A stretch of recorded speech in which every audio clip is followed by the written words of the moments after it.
This podcast encourages and empowers you to create your own unique real story, develop your own unique real statement, and discover your own unique real self. The power is yours.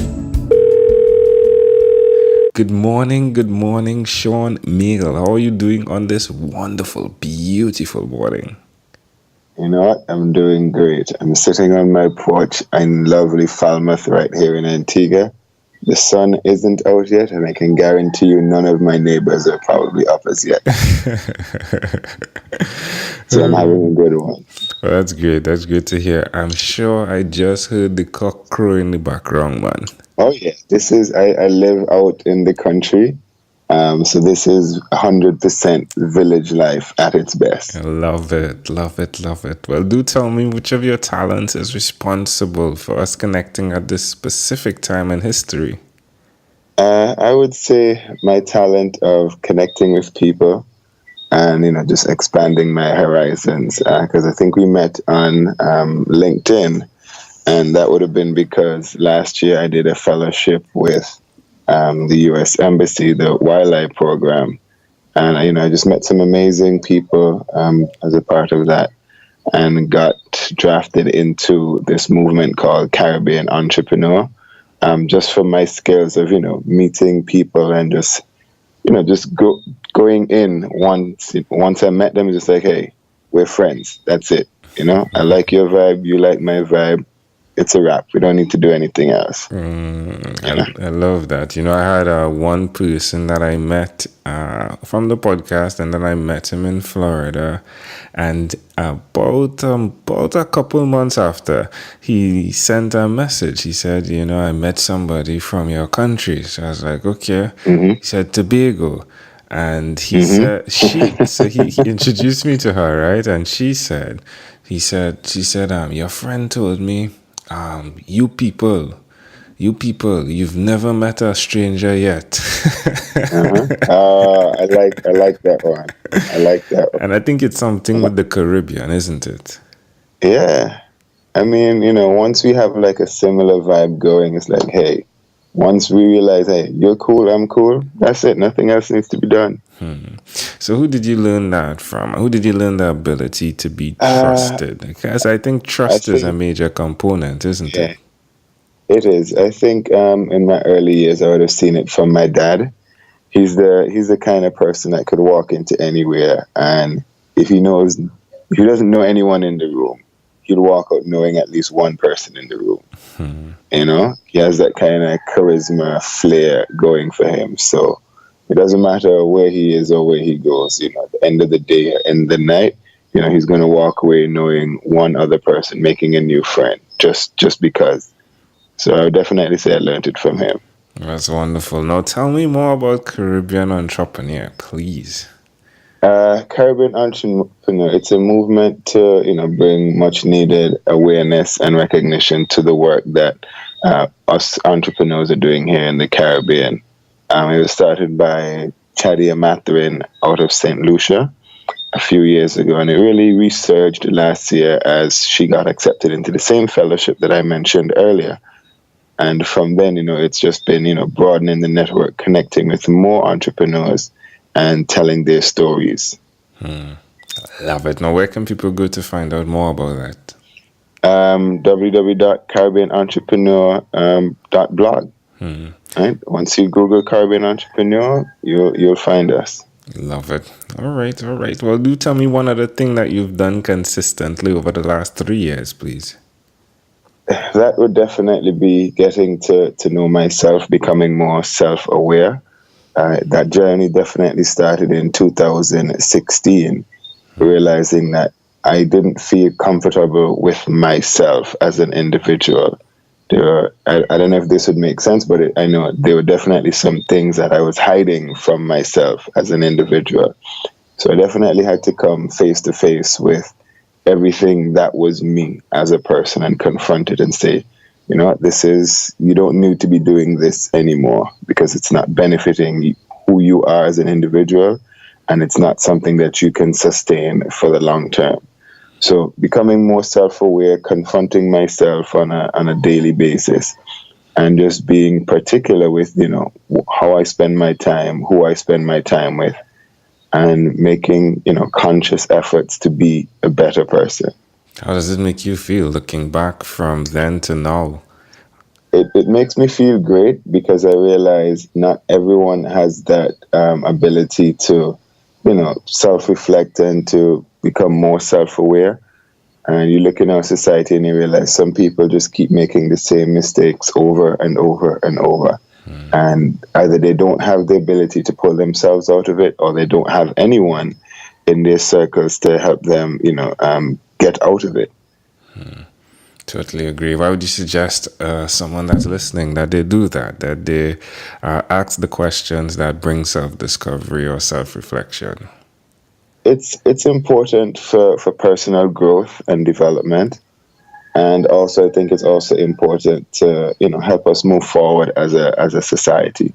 I think a lot of us, we grow up and we see things in our environment and we just fall into place because that's what we're seeing.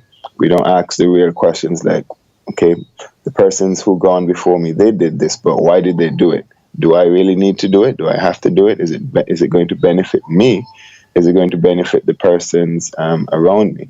So definitely, if anyone wants to grow as an individual, you definitely have to ask yourself the hard questions. Love it. Couldn't say it better. Amazing audience. Again, you're hearing it live from Shawn Maile. Check them out at CaribbeanEntrepreneur.com.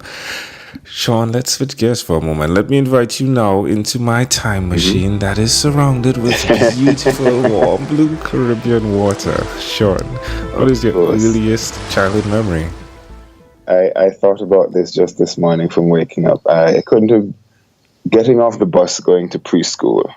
So this is what age? Around what age? Around 3, because I stopped preschool. Well, I moved from preschool to primary school around 4.5. So it was about 3 going on 4. Tell me more about the memory, please. A couple of years ago, I kind of self-diagnosed myself with separation anxiety. And if you talk to anyone in my family, they would tell you about this time. They would drop me to school, and I would stand up outside in the schoolyard and just cry for like an hour or 2. Like hysterical tears, not wanting to go inside. And I realized that, it was, I guess most kids go through it, just not being separated from their family for like the first time. You probably spent the first 2 or 3 years, with your grandfather, grandmother, or whoever is your primary caregiver. Now you're going into this entirely new environment, and you can't understand why this is happening. But other than that, that was my first memory. One of my aunts used to take me to school, put me off the bus, and I would just stand up out there in the schoolyard crying hysterically for about an hour or 2 before I went inside. How do you see that memory connecting to who you are today? That's a good one. When I thought about it and I said, hey, you have separation anxiety. I think it's not a condition or anything. I just thought that, hey, this would be pretty cool story to tell, that this is what happened. Because if you come around my family, they will, joke about it or how that used to happen back in the day.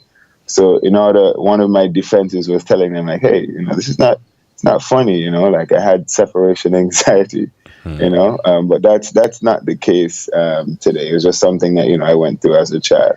But who I am today, it's just an early memory, me realizing, this is where I started from, and, realizing that, hey, the journey didn't finish there. I definitely have a lot more ways to go from that kid, who went to primary school. I've accomplished a lot between then and now, and I'm proud of all of it. I love it. I would say yes. I love the imagery. Seriously, I think that it's really cool that Appreciate it, man. one can stop at the courtyard, if you would.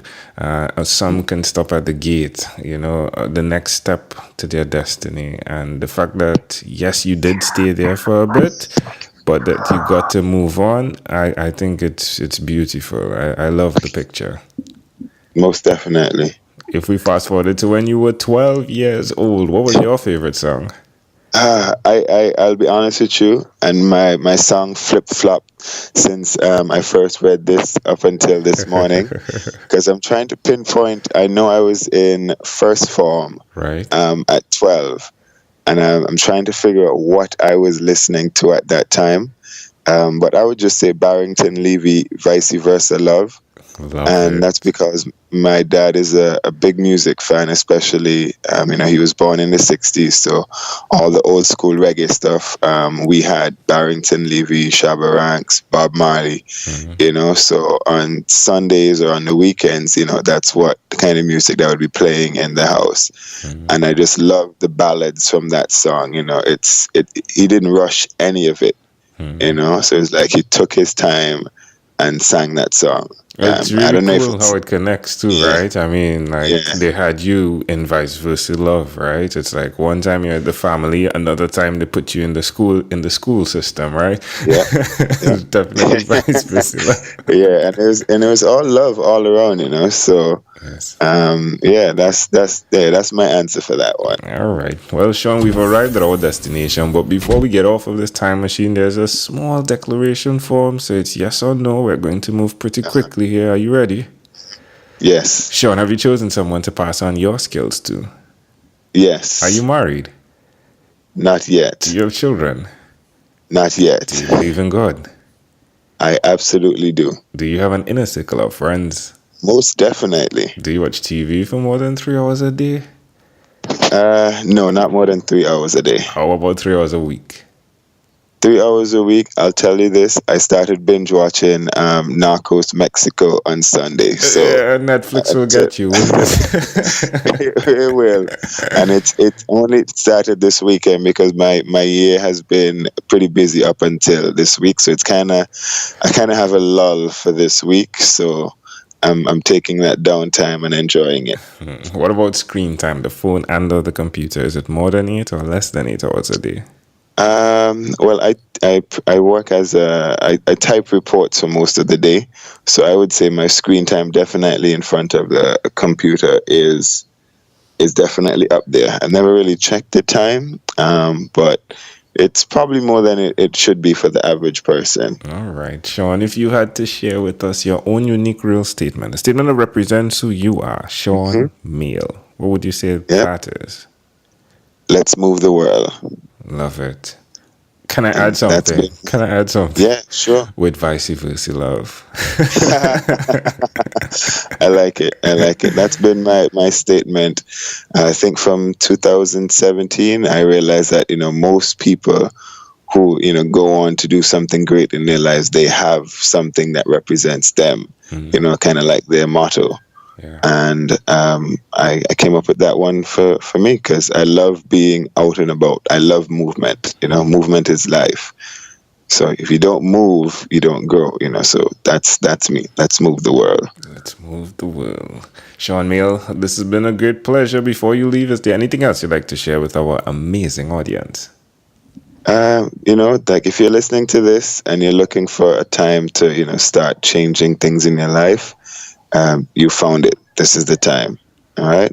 Whatever it is that you need to do to make it to that next step in life, this is the time to start doing it. All right. Start at one small act a day, whether it's 2 minutes, 3 minutes, 5 minutes, and you will be amazed over time how that time compounds and brings you to the success that you're looking for. That's it. I love it. Shawn Maile, thank you for being on what is inspired by 12-minute Convos with Angel Jones. All right, man. Appreciate it. Have a good one. Enjoy the rest of 2019. Thank you. This segment has been brought to you by Amazell Enterprise.